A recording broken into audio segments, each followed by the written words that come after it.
कि जब मैं उठी और मैं बरामदे में हमारा जो हॉल है वहाँ पे जब मैं झाड़ू लगा रही थी, तो वो उनकी जो हमारे ताऊ जी की आत्मा थी वो वहाँ पे बैठी हुई थी।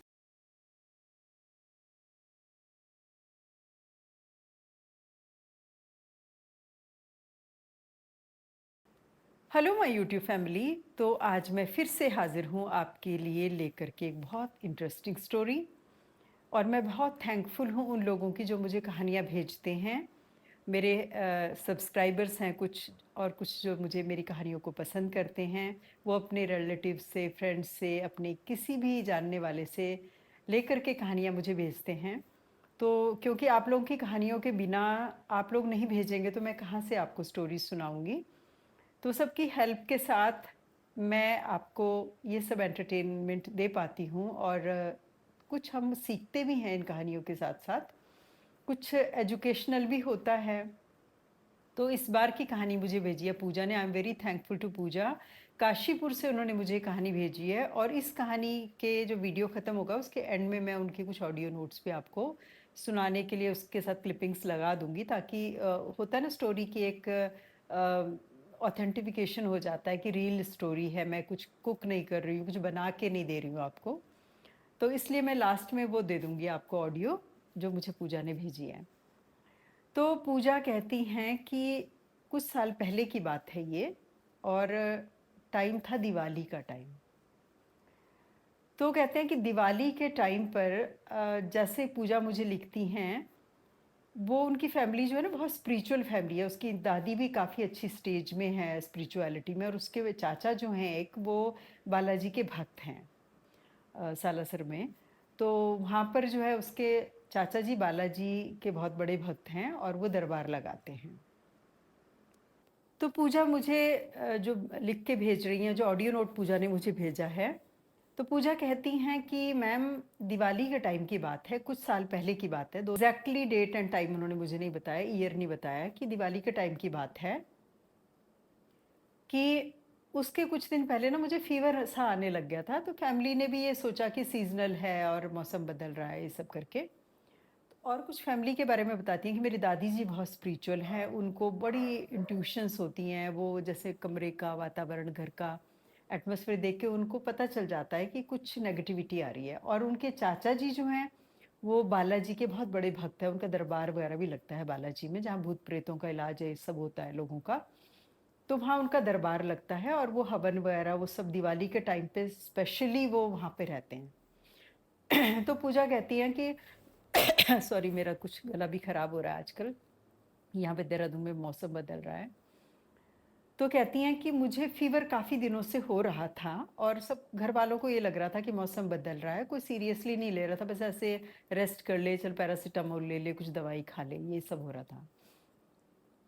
और घर पे सब दिवाली की तैयारियां चल रही थी। तो दिवाली के टाइम पे क्या होता है, कहा जाता है ये कि दिवाली से आपको पता है, जिस जब दिवाली लक्ष्मी पूजन होता है उस दिन पहले एक अमावस अमावस आती है।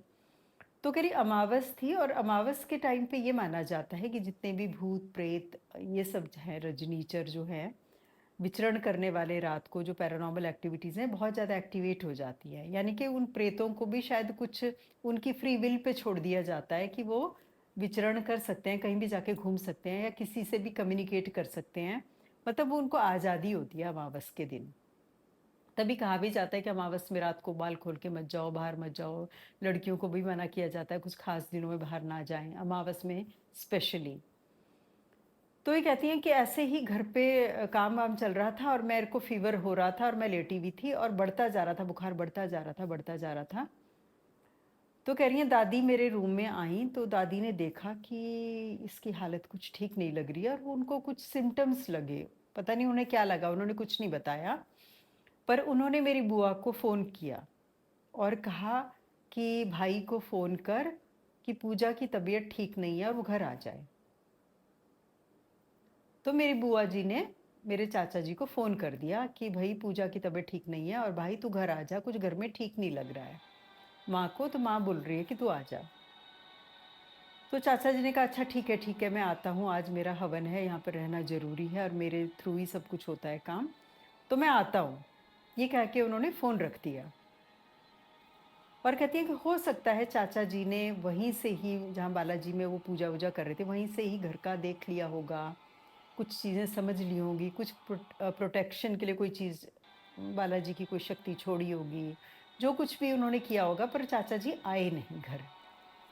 और उन्होंने जो है बुआ को बोल दिया कि हाँ, आ रहे हैं, आ रहे हैं। बुआ ने माँ को बोल दिया, दादी को मेरी, कि आ रहे हैं, वो आ रहे हैं।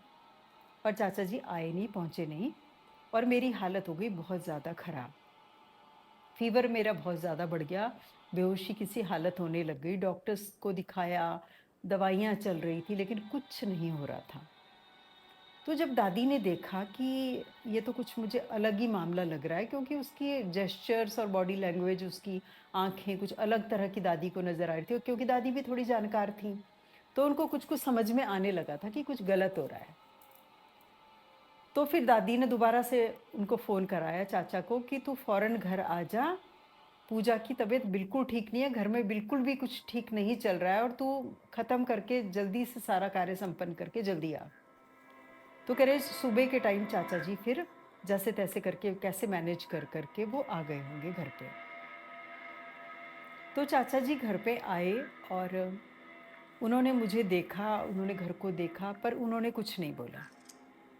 हो सकता है वो कुछ समझ गए होंगे, पर उन्होंने कुछ नहीं बोला, और घरवालों को ये बोला कि इसको कुछ हल्का-फुल्का खाना-वाना खिला के और मेरे कमरे में ही सुला दो इसको। क्योंकि कह रहे जो मेरे चाचा जी का रूम है, वहाँ पर भी पूरा बालाजी का दरबार वगैरह इस तरह का बना हुआ है, बिल्कुल मतलब उस तरह दरबार का सा जैसा होता है दरबार, उस तरह का है मेरे चाचा जी का रूम। तो उन्होंने कहा कि मेरे रूम में आकर के इसको सुला दो। तो कह रहे उन्होंने, घरवालों ने, सबने मुझे चाचा जी वाले कमरे में सुला दिया। चाचा जी ने मुझे देखा, फिर उन्होंने थोड़ा गंगा जल वगैरह छिड़क विड़क के और मुझे कहा कि सो जा। और इससे 1 दिन पहले भी कह लें कि मुझे नींद नहीं आ रही थी, बहुत मुश्किल से मेरी दादी ने ही मुझे सुलाया। तो जब हालत बहुत ज़्यादा ख़राब हो गई, तभी चाचा जी को इमरजेंसी में फ़ोन किया, क्योंकि कुछ हालात ऐसे हो गए होंगे। तो कह रहे जब चाचा जी आए तो उन्होंने अपने कमरे में सुला दिया, और होंगे। तो कह रहे जब चाचा जी आए तो उन्होंने अपने कमरे में सुला दिया, और कह रहे मैं सो गई। मैं सो गई, चाचा जी बैठे हुए थे भजन में और कुछ कर रहे थे, फिर उसके बाद चाचा जी भी लेट गए होंगे। उसके बाद मुझे कुछ नहीं पता कि क्या हुआ, जैसा कि घरवालों ने बाद में बताया।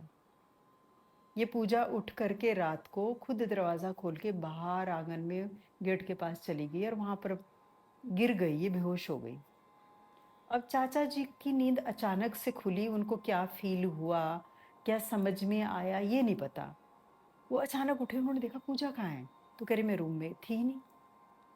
तो सारे घरवाले उठ गए, जब उन्होंने कहा पूजा कहाँ है, पूजा कहाँ है करके सारे घरवाले उठ गए, तो देखा ये बाहर जाके गेट के पास बेहोश पड़ी हैं। शायद ये गेट खोलने की कोशिश कर रही होंगी, क्या हो रहा होगा, पता नहीं, उससे पहले ये बेहोश हो गई और ये गिर गईं। तो इसको उठा करके, पूजा को उठा करके वो अंदर लेके आए, और इसको होश में लाने की बहुत कोशिश की फैमिली ने, पर ये इसको होश ही नहीं आ रहा था। तो आखिर में कह रहे मेरे चाचा जी ने थोड़ा ध्यान लगाया और बालाजी को, एनर्जी को जागृत किया अंदर, और मुझे कहने लगे, उन्होंने लिटाया, भभूत वगैरह लगाई और जलवल छिड़का, वो सब किया, तो बालाजी आए इनके अंदर में, पावर आई जब इनके अंदर में।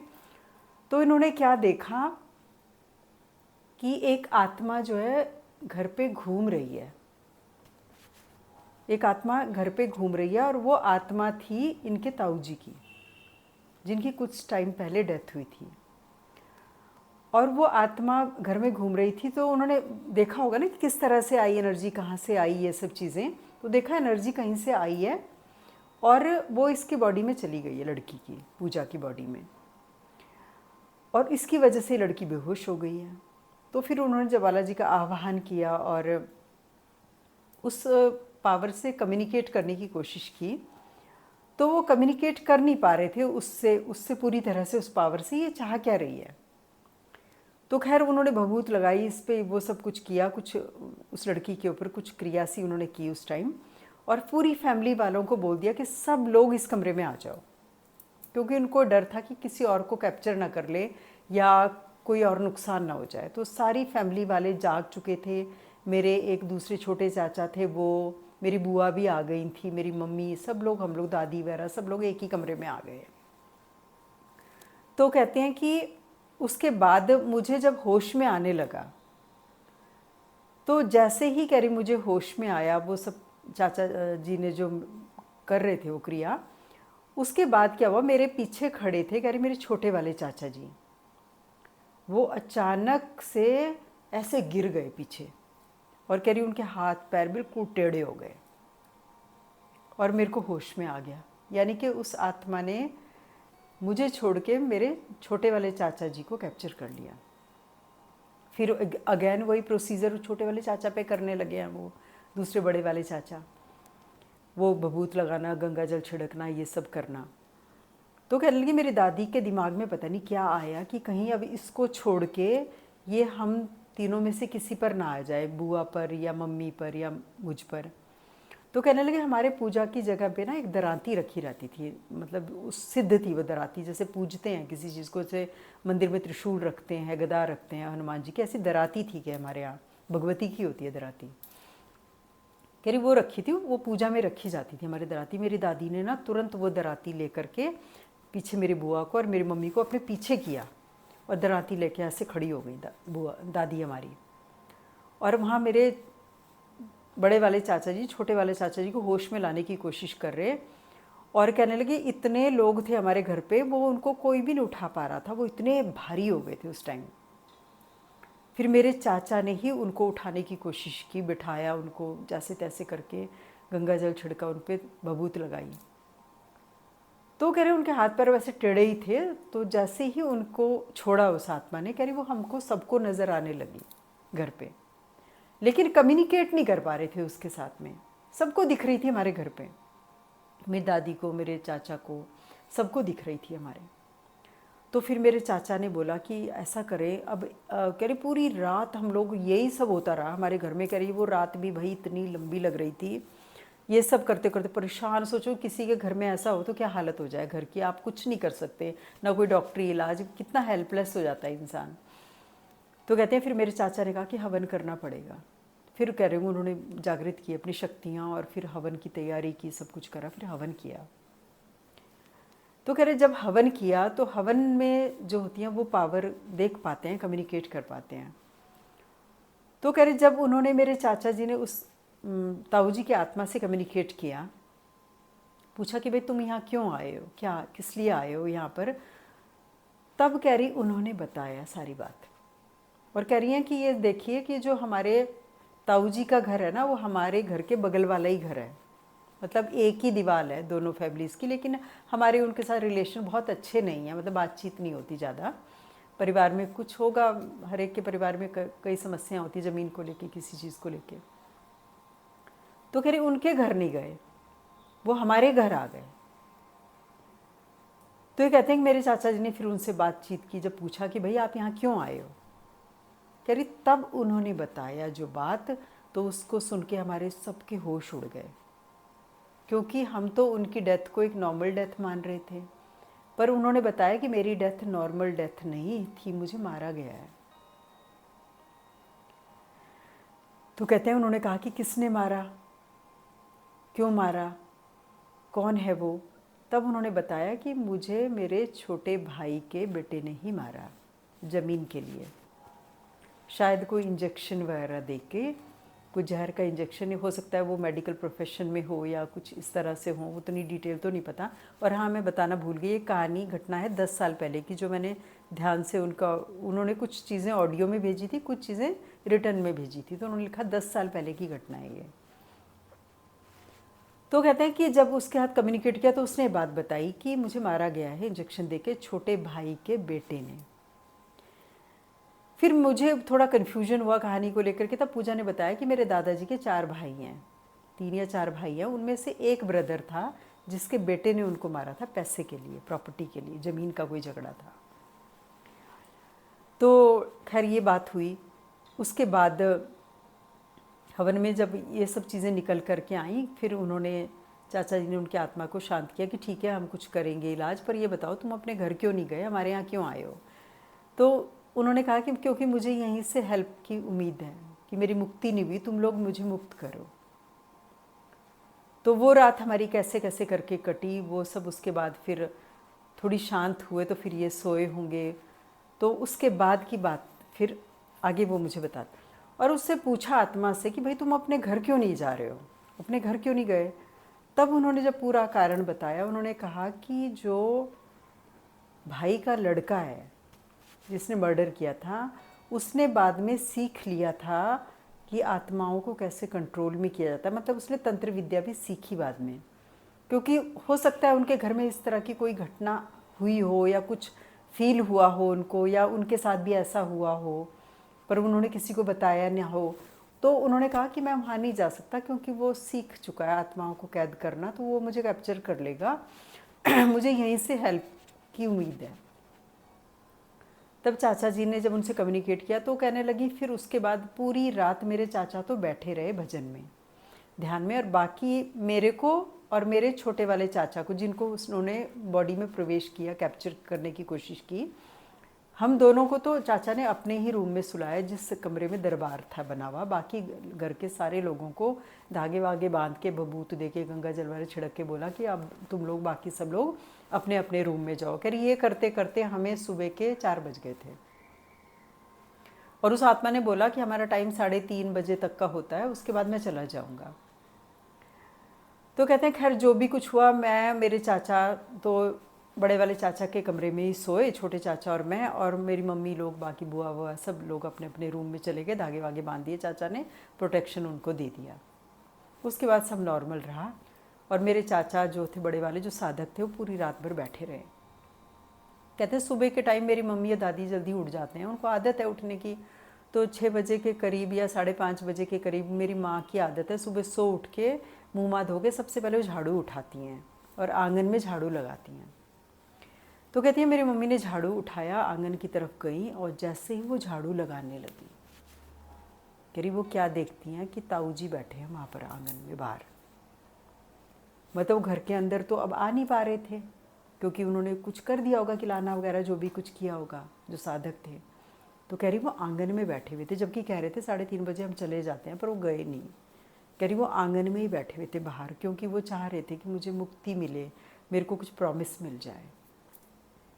और कह रही मेरी मम्मी बहुत ज़ोर से चिल्लाई एकदम से, और जैसे ही मेरी मम्मी चीखी तो सब लोग आ गए, चीखना चिल्लाना मच गया एकदम से। तो कहते हैं कि एकदम से चाचा वगैरह सब लोग, ये लोग बाहर आए, तो उन्होंने कहा ये तो यहाँ बैठे हुए थे। तो फिर मेरे चाचा ने कुछ किया होगा, उनके चाचा ने भी वो किया कि थोड़ी देर बाद फिर वो हमको वहाँ से नज़र नहीं आए पूरे घर पे कहीं पर भी। तो बात ये थी।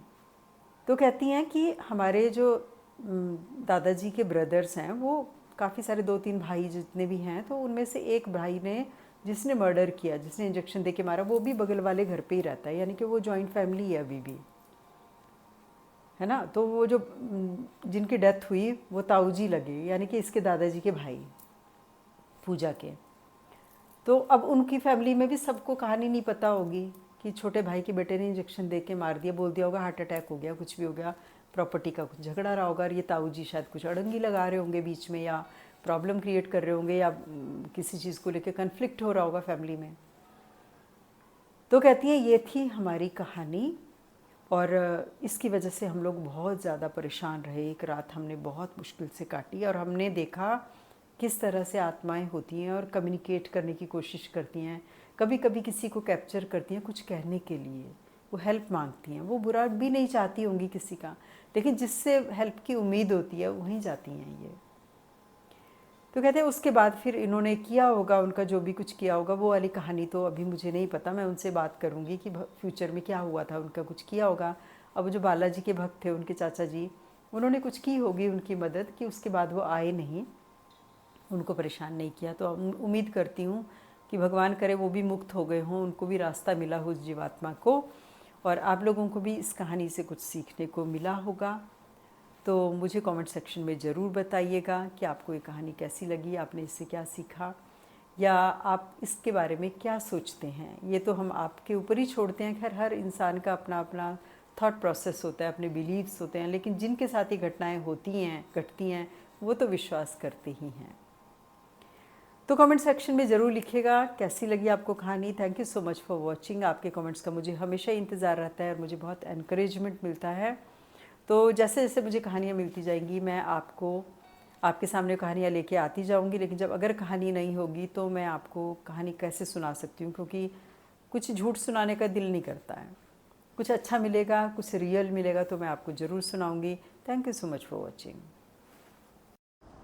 इसके बाद हैं पूजा की भेजी हुई कुछ ऑडियो नोट्स।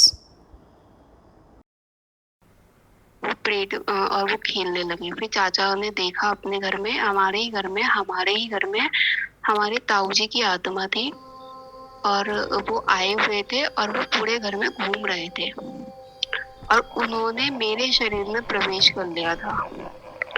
वो मेरी बॉडी में आ चुके थे जिसकी वजह से मैं मतलब मेरा शरीर शायद वो एनर्जी झेल नहीं पा रहा था या क्या हो रहा था। मुझे बहुत फीवर भी, बुखार जैसा सब हो रहा था। और चाचा ने देखा कि भाई इसको मतलब इसके अंदर तो ताऊ जी की आत्मा है और जो जिनकी आत्मा हमारे घर में आई थी वो अपनी मौत से मतलब कहते हैं ना कि कोई अपने ही जब जिसका जितना समय लिखा होता है उसके बाद अगर उसकी मृत्यु हो तो शायद उसे मोक्ष मोक्ष मिल जाता है। पर उनके ही घर वालों ने जमीन के लिए मर्डर कर दिया था, तो उन्हें मुक्ति नहीं मिली होगी, तो शायद उनकी आत्मा इसलिए भटकती होगी इधर से उधर। वो उस दिन दिवाली के टाइम पे वो अपने घर में ना जाके हमारे घर में आए और जबकि उनका अपना खुद का घर हमारे घर के जस्ट बगल वाला है।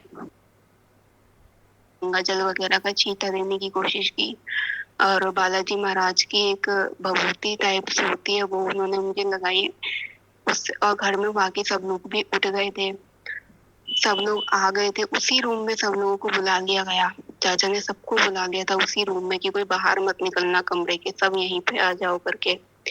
उन्होंने मुझे होश में लाने की कोशिश करी। तो उस दौरान क्या हुआ, क्योंकि मुझे उन्होंने मंदिर के पास रख दिया था और वो वहां पे जल का छींटा दे रहे थे, भभूति लगा रहे थे और सबका मेन फोकस जो था वो मेरे पर था। मतलब मेरी फैमिली में जितने भी लोग हैं वो सब मेरे ऊपर फोकस कर रहे थे। तो जब चाचा ने मेरे शरीर से भभूति लगाई, मेरे शरीर में चारों तरफ भभूति लगाई और गंगा जल डाला, उसी दौरान क्या हुआ, जो मेरे पीछे मतलब हमारी फैमिली में पीछे जो हमारे छोटे वाले चाचा हैं जो पीछे खड़े हुए थे, उनके ऊपर वो चले गए, उनके शरीर में वो चले गए। वो पीछे को गिर गए, उनका पूरा मुंह टेढ़ा हो गया, हाथ पैर टेढ़े हो गए और वो गिर गए। मतलब वो बिल्कुल उनका शरीर ऐसा हो गया जैसे जो हमारे ताऊ जी की डेथ हुई थी ना, उनका शरीर था कि उनके पैर टेढ़े थे, हाथ टेढ़े थे, वैसा हो गया। वो उनका मुंह टेढ़ा हो गया। अब जब वो पीछे गिरे और पीछे से सब लोगों ने चीखना शुरू किया और सब मतलब बुआ वगैरह भी थी उस टाइम पे, तो सबने उन्हें उठाया वगैरह करा। वो उठ भी नहीं रहे थे, उनका शरीर इतना भारी हो गया था कि कोई उन्हें एक या दो लोग मिलके उठा भी नहीं पा रहे थे उस टाइम पे। हम लोगों का शरीर में इतना भारी हो चुका था, क्योंकि हो सकता है वो आत्मा उनके अंदर प्रवेश कर गई हो मेरे शरीर से निकल के, वो भागना चाह रही हो या क्या करना चाह रही हो। तो जब वो वहां पे गए, वो बेहोश होके पीछे को गिर गए, उन्हें उठाया। फिर उन्हें सिर्फ वही मेरे बड़े वाले चाचा उठा पाए जो बालाजी की पूजा करते हैं। एक एक करके शरीर ढूंढ रही थी कि उसको कोई शरीर मिल जाए। वो बुआ के शरीर में जाने की कोशिश कर रही थी। तो क्योंकि हमारी दादी जो है वो भी थोड़ा पूजा पाठ वगैरह जानती हैं, वो सब ये चीजें जानती हैं। तो दादी हमारे घर में एक दराती टाइप की एक रहती थी जो मतलब पूजा वगैरह में यूज की जाती थी, तो नहाने के लिए जा रही थी।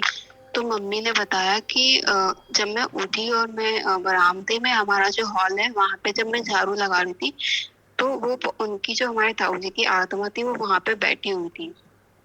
तो मम्मी एकदम चीख सी गई, वो डर गई, वो बहुत तेज चीखने चिल्लाने लगी। जब मम्मी ने चीखना चिल्लाना शुरू किया तो मम्मी ने बताया कि तब वो आत्मा उठ के मतलब हमारे ताऊ जी 4:30 बजे के टाइम पे, मतलब कि वो एक दिन पहले कब हमारे घर में आए, वो आत्मा कब आ गई वो हमें नहीं पता चला। लेकिन रात भर उन्होंने शरीर ढूंढने किसी की बॉडी में जाके अपनी बात कहना चाह रहे होंगे या जो भी था, और अगले दिन वो सुबह 4:30 बजे गए।